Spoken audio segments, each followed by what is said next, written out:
शलोम शलोम शलोम। प्रभु यीशु मसीह नासरी के नाम में आज हम जो प्रभु यीशु ने कहे हैं और प्रमुख है ये उन सब के लिए जो मंदिर को महत्व देते हैं, भौतिक मंदिर को महत्व देते हैं, मैं उनकी बात कर रहा हूँ।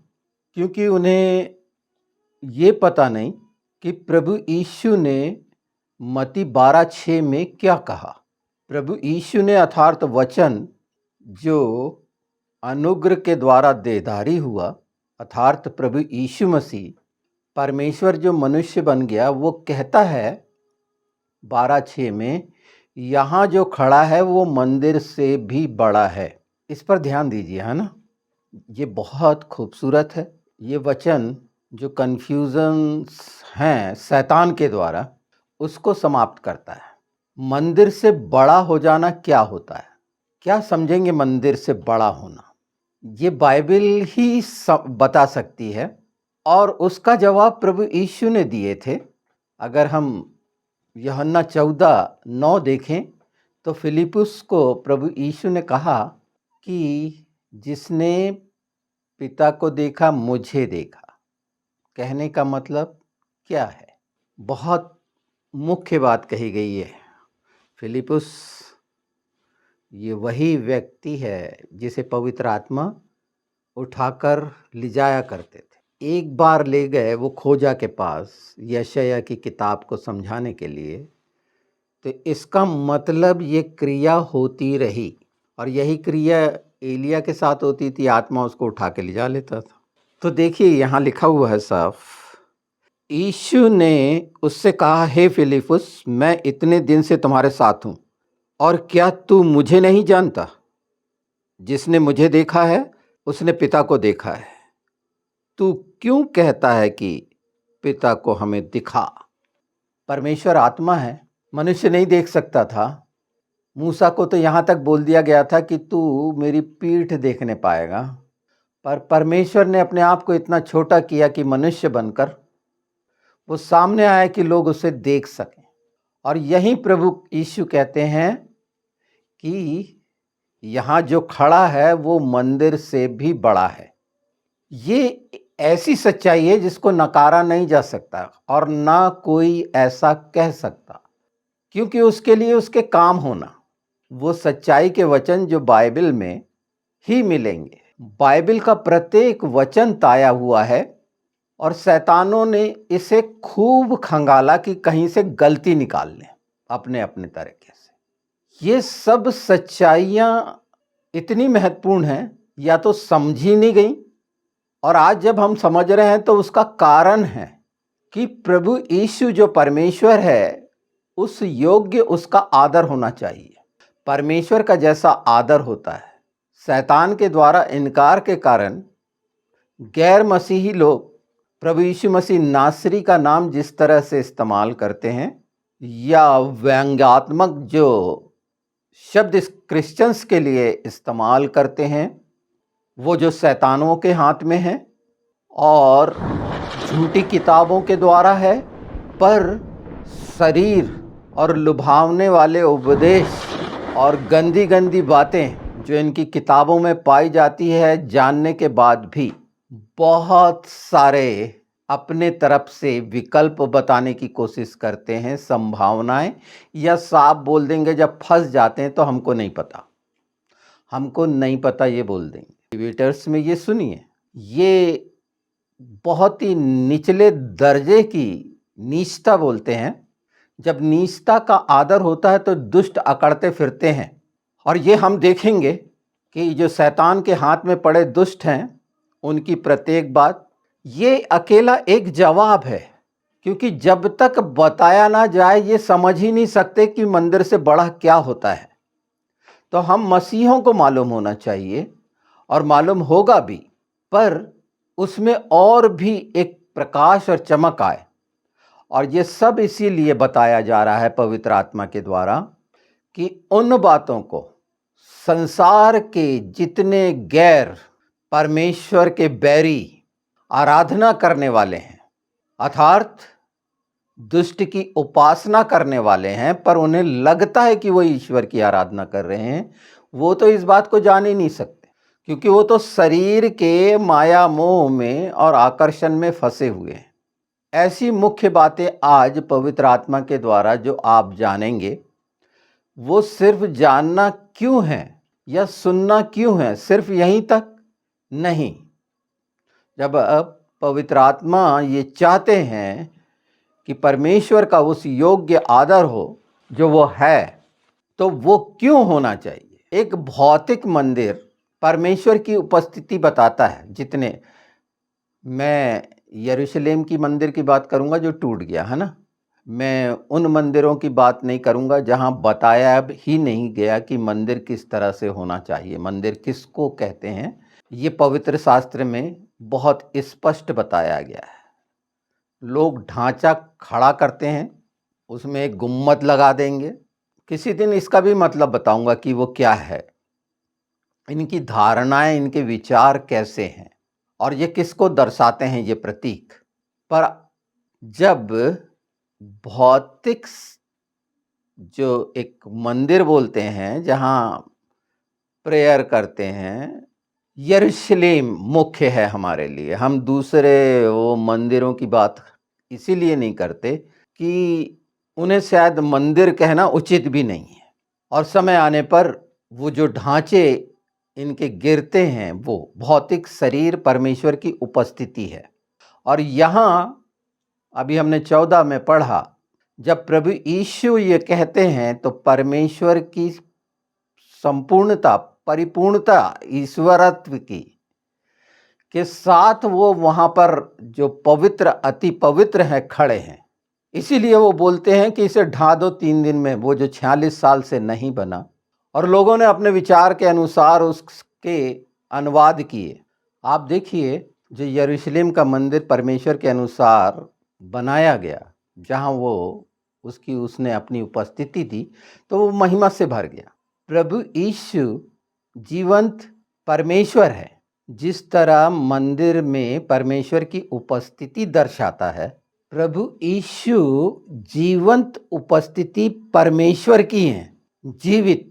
और इसीलिए प्रभु यीशु ने कहा है, जो अलग हो गया था वो पुत्र ने हमारा मेल कराया और वादा किया कि हम वास करेंगे, पिता और मैं हम में वास करेंगे, उसकी महिमा हम में वास करेगी।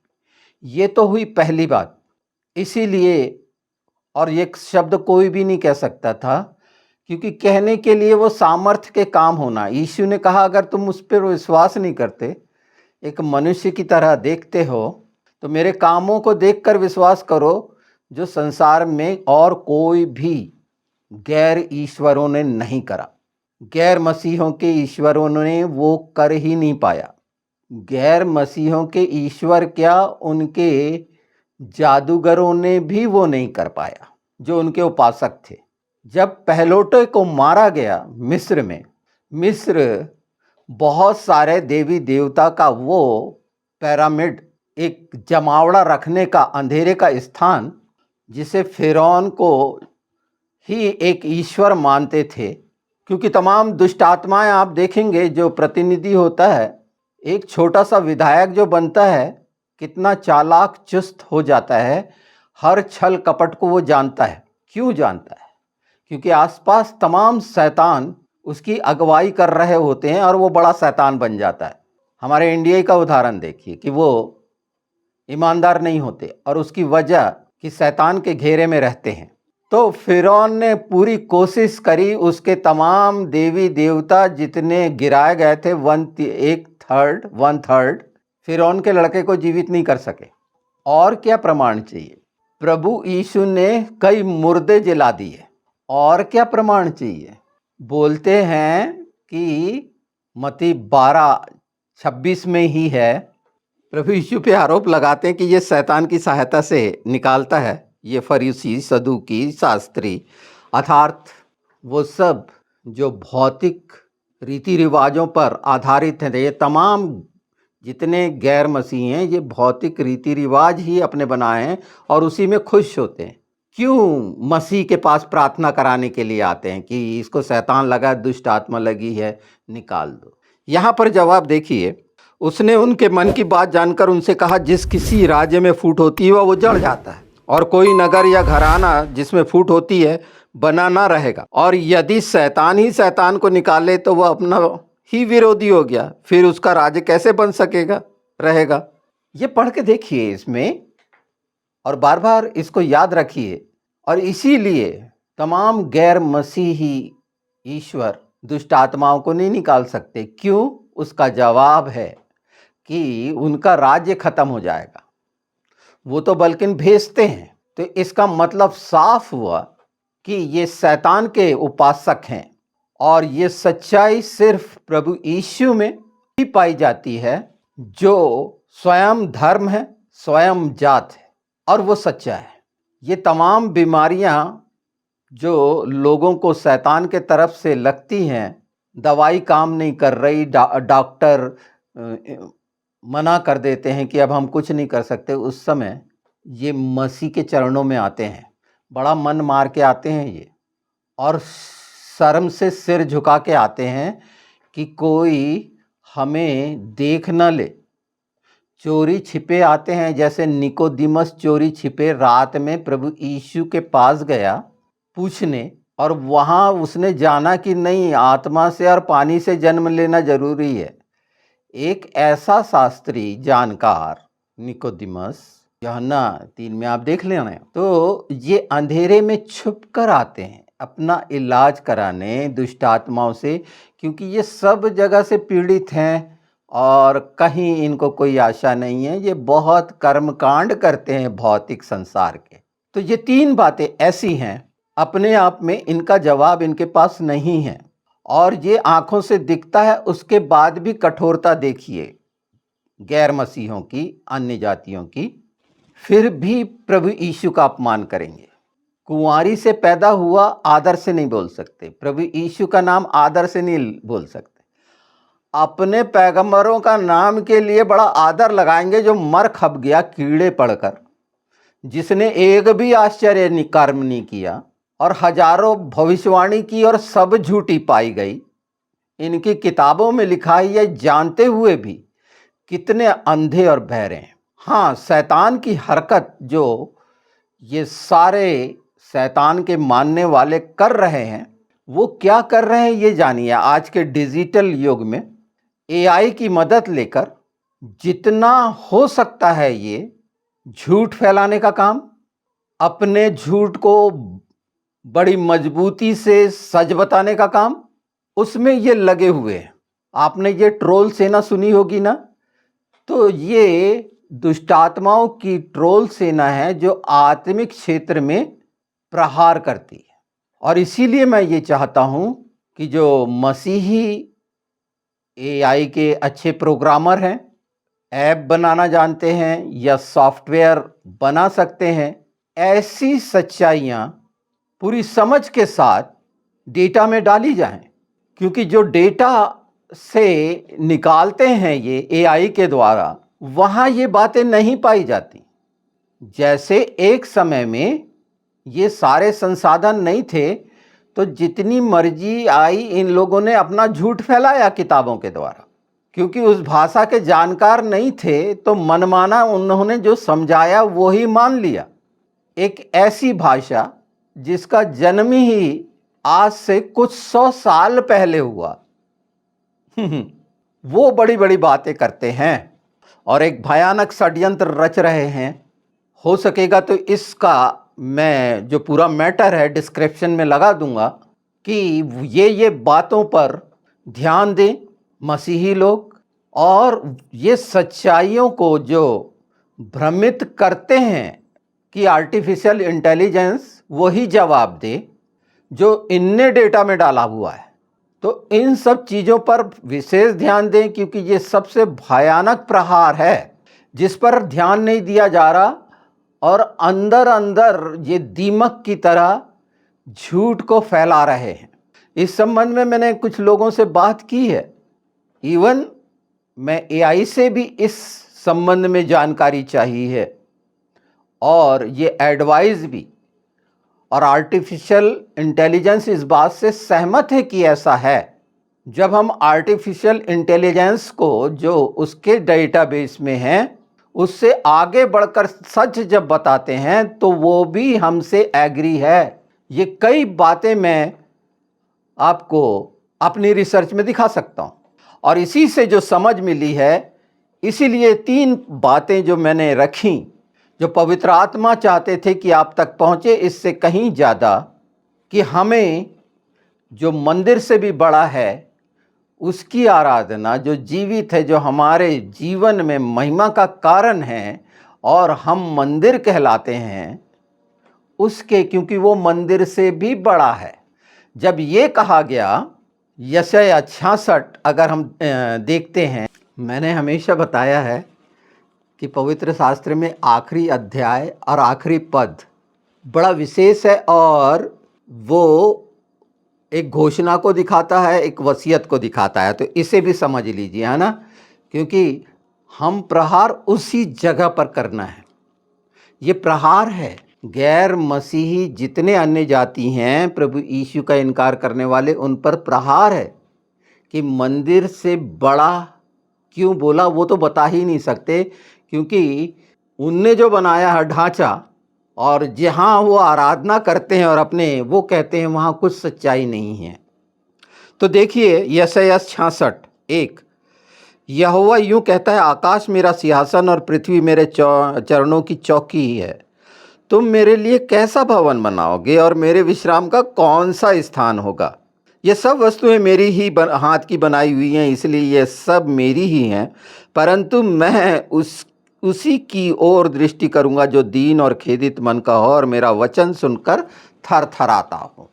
ये वचन की सच्चाई से अगर हम एक रिस्पेक्ट और सम्मान करते हैं तो, क्योंकि क्या सचमुच में ये बात है? परमेश्वर ने साफ कह दिए, क्या बनाओगे तुम? मेरे पैर की चौकी है पृथ्वी, पूरे पैर ही पड़े हुए हैं, क्या बनाओगे उसको, कहाँ रखोगे? इतना बड़ा है यीशु, इतना बड़ा है कि उसके पैर की चौकी है ये पृथ्वी। पृथ्वी उस पर प्रभु यीशु के पैर की चौकी है।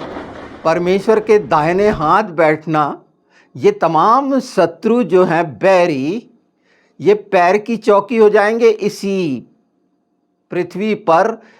इस सच्चाई को हम प्रत्येक मसीह जब पूरी सच्चाई से जानेंगे कि जो प्रभु यीशु मसीह है वो मंदिर से बड़ा है, तो ये जो इसीलिए प्रभु यीशु ने बोले थे ना कि तुम कहाँ प्रार्थना नहीं करोगे, उसको भी हम देख लेंगे। पर यहाँ पर देखिए प्रेरितों के काम 7, जो इस बात की पुष्टि पौलुस के द्वारा कराई जा रही है। यहाँ स्तिफनास का वो आखिरी जब फतरवा किया जा रहा था और स्वर्ग को खुले देखा और प्रभु यीशु को दाहिने बैठे देखा, वो बात कही पौलुस उन्हीं बातों को, क्योंकि वो गवाह था, उसके कपड़े उसके पैरों के नीचे पड़े थे, ये उसने एक्सेप्ट किया है। तो 48 से देखिए, प्रेरितों के काम 7:48, परंतु परम प्रधान हाथ के बनाए घरों में नहीं रहता, जैसा कि भविष्यवक्ता ने कहा। प्रभु कहता है, स्वर्ग मेरा सिंहासन और पृथ्वी मेरे पांव तले की पीढ़ी है। मेरे लिए तुम किस प्रकार का घर बनाओगे और मेरे विश्राम का कौन सा स्थान होगा? क्या ये सब वस्तुएं मेरे ही द्वारा नहीं बनाई गई हैं? स्वर्ग और आकाश का रचयिता, तमाम सृष्टि का रचयिता, कैसा घर बनाओगे? उसके लिए क्या वो समाएगा? वो वादा करता है कि मैं तुमसे यहाँ मिला करूँगा, जैसे वाचा के संदूक का जो ऊपर का प्रायश्चित का ढकना है, जिसमें प्रभु यीशु ने अपना लहू डाला और हमारे को पापों से मुक्ति दिलाई। वो लहू जो बलिदान का था, परमेश्वर ने अपना बलिदान किया है, ये याद रखिए। प्रभु यीशु के बलिदान को सिर्फ एक मनुष्य का बलिदान ना समझे, परमेश्वर ने वो सारे दुख तकलीफ हमारे लिए उठाई हैं। जो सृष्टि रचयिता है, ये बहुत गंभीर बात है। अगर ये हमारे जीवन में इस सच्चाई को हम जानते हैं तो पाप से वैसे ही दूर हो जाएंगे। शैतान इन बातों से डरता है कि हम इस पर दृढ़ और मजबूत ना हो जाएं, और इसीलिए इधर उधर बहकते रहते हैं। बहकाने वाले का और भरमाने वाले का काम ही ये है। बार बार हम उस रेफरेंस को याद रख लें कि आत्मा और सच्चाई से कहाँ पर आराधना होगी। प्रभु यीशु ने बता दिए, सामरी स्त्री को बता दिए, ये पहाड़ पर नहीं जाओगे तुम, यरूशलेम में नहीं जाओगे, किसी मंदिर में। उसकी उपस्थिति सब जगह है, उसके चरणों में जाओगे, पैरों की चौकी है। और अभी हम पृथ्वी में हैं और इसी समय स्वर्ग में भी होंगे। ये बात अटपटी लगती है, पर ये बातों की सच्चाई का जो प्रहार है, आत्मिक प्रहार यीशु के नाम में, उन सब पर कि यीशु मंदिर से बड़ा क्यों है वो जानेंगे। क्योंकि ये इच्छा यीशु के नाम में हम रखेंगे तो पवित्र आत्मा इन गैर मसीहों के मन में डालेगा कि क्यों बड़ा है, और ये लज्जित होंगे, ऐसे जैसे आज लज्जित होकर आते हैं ना छिपते हुए चंगाई के लिए, फिर बाद में स्वीकार करते हैं। फिर ये बहुत सारी चीज़ें बचाने के लिए अपनी जात को नहीं छोड़ते हैं, प्रभु यीशु को अपने जीवन में काम करने नहीं देते, अपनी स्वार्थ पूर्ति के लिए आते हैं। मैंने ऐसे बहुत देखे हैं। और काम अपनी जातों के अनुसार करते हैं जो उनके पूर्वजों की जात है, और फिर अपेक्षा रखते हैं। तो वो कैसे जानेंगे कि प्रभु यीशु मंदिर से भी बड़ा है? क्योंकि वो मंदिरों में जाते हैं, यीशु के पास नहीं जाते। प्रभु यीशु के पास जो जा रहा है इस सच्चाई को जानकर। इसमें पवित्र आत्मा बहुत सी बातें ऐसी हैं जो थोड़े से समय में नहीं कही जा सकती, पर जो इलेक्ट्रॉनिक्स के ये डिजिटल और सोशल मीडिया प्लेटफॉर्म और इन सारे के अच्छे जानकार हैं, अगर वो सुनते हैं इस बात को, तो अपनी तैयारी करें अपने सॉफ्टवेयर की और इन बातों का संकलन करके डेटा में डालें और भी जानकारी एआई से लें और इसे आगे बढ़ाएं कि डिजिटल जो प्रोसेस है, जो दुष्ट उसमें अपने आप को पूरी तरह से चाहता है। अगर आप हिंदी में प्रश्न करेंगे तो उर्दू में जवाब आएगा। क्यों? क्योंकि वो दुष्ट ने चाहा कि उसी भाषा में उस बात का जवाब मिले। ये तो प्रभु का धन्यवाद है कि हम सब बातों में, सब भाषा में अनुवाद करके उनकी सारी चीज़ों को ख़त्म कर सकते हैं। तो कहने का मतलब कि हमारी जो डेटाबेस में जो पूरी रीति से ऐसी सच्चाइयाँ जो हिंदी में हों, इंग्लिश का मुझे नहीं मालूम होंगी या नहीं होंगी, ये मैंने चेक नहीं किया है। और अगर इंग्लिश में भी ये चीज़ें नहीं हैं तो उस पर भी काम करिए परमेश्वर की महिमा के लिए, क्योंकि वो महिमा आपके अंदर है तो निश्चित आप ये काम करेंगे। और इन सच्चाइयाँ, ये ऐसा जवाब है उन गैर मसीह अन्य जातियों के ईश्वरों को और उनको जो उनको मानते हैं कि प्रभु यीशु परमेश्वर क्यों है। वो ऐसी बात क्यों कह सकता था? उसी ने क्यों दावा किया कि मैं चरवाहा हूँ, मैं द्वार हूँ? क्योंकि आना जाने की बात है स्वर्ग में, और कोई स्वर्ग में पहुँचाने वाला नहीं है यीशु के अलावा, कोई भी नहीं, सब कपोल कल्पना है। ये प्रभु यीशु ही कह सकते हैं और कहे और दावा किए और वो प्रमाणित करे कि मार्ग, सत्य और जीवन मैं हूँ। ऐसा किसी गैर ईश्वर ने नहीं कह सका। क्यों? ये प्रश्न तो उनके पास होना चाहिए जो यीशु को तुच्छ जानते हैं। अपने नामों को बड़ा खूबसूरत बनाएंगे, बहुत खूबसूरत नाम, और काम कितने गंदे। ऐसे ऐसे नाम जोड़ेंगे, खासकर इस्लाम में पाया जाता है ये कि गंदगी इतनी भयानक है। शेख हसीना, महबूबा मुफ्ती, ऐसे ऐसे नाम, महबूब, ये हिंदी में नहीं मिलेंगे आपको। ऐसे नाम बड़े स्पेशल जो खूबसूरती और वासना को दिखाते हैं, हर जगह पर इस्तेमाल किया गया। शैतान कितना भयानक, घृणित, गंदा है। ये नामों को आप देखेंगे तो बोलेंगे क्या सुंदर, अच्छे लगते हैं ये नाम। क्योंकि हसीना शब्द कैसा लगता है एक पुरुष को कि नहीं, है ना। एक वो सामने महबूबा कैसा लगता है। ये छोटे शब्द मैं बता रहा हूँ पर इतने भयानक हैं ये, और ये मनुष्य अपने रखे हुए हैं और उनको अच्छे लगते हैं। और जब उनको अच्छे लगते हैं, इस पर ध्यान नहीं दिया गया। मैंने एक छोटी बात रखी है, आप इससे कहीं ज़्यादा इस पर अगर देखेंगे तो अपना समय बर्बाद करने की जगह ये शैतानों के काम या नाम से कोई नहीं लेना देना। एक ही नाम है जो सबसे ऊपर और बड़ा है, प्रभु यीशु, जो कोई स्वीकार करेगा, वो महबूबा हो, हसीना हो, और पता नहीं पुरुषों के कैसे नाम होते होंगे, मुझे नहीं मालूम। वो सब अगर वो क्षमा करता है सबको, क्योंकि जानता है और सब सच जानना चाहते हैं। एक सच्चाई उसमें से मैंने रखी है जो एक मजबूती देगी मसीहों को भी, और वो जो सच की तलाश में हैं उन्हें भी। यीशु के नाम में वो सब बातें जो आज के लिए निश्चित थी, पवित्र आत्मा ने जो इस्तेमाल करके ये कहलाए हैं, ये वचन अनुग्रह के द्वारा सारी सृष्टि पर देहदारी होना ही है। आने वाले समय में ये काम जो अभी से शुरू हो गया कहने के साथ, जब उसने मेरे हृदय में ये डाला, मेरे चित्त में ये डाला, तभी से ये विश्वास यीशु के नाम में पवित्र आत्मा के द्वारा जब मनुष्य रखता है कि मेरे चित्त में डाला गया, तो उसका जो इम्प्लीमेंट है सारी सृष्टि पर, वो इम्प्लीमेंट हो जाता है, क्रियाशील हो जाता है, और दुष्ट इस बात से घबराता है। तो आज का दिन आनंदित होइए ये बात को जान के कि हमारा प्रभु यीशु मंदिर से बड़ा है और सारे अधिकार उसके हाथ में हैं, उसकी अधीनता में है, उसके पास चाबियां हैं, वो किसी गैर ईश्वर के पास नहीं। इसलिए इस सच के साथ अपने आप को मजबूत करिए कि ये अंतिम समय में प्रभु यीशु के आगमन निश्चित आप स्वर्ग में हो। उन तमाम कमियों को पवित्र आत्मा आपके आसपास से जीवन से ख़त्म करे और सही समझ, ज्ञान, बुद्धि दे कि अंतिम समय की तैयारी के लिए वो कार्य करें जो सचमुच में प्रभु यीशु के सम्मान, आदर के योग्य है।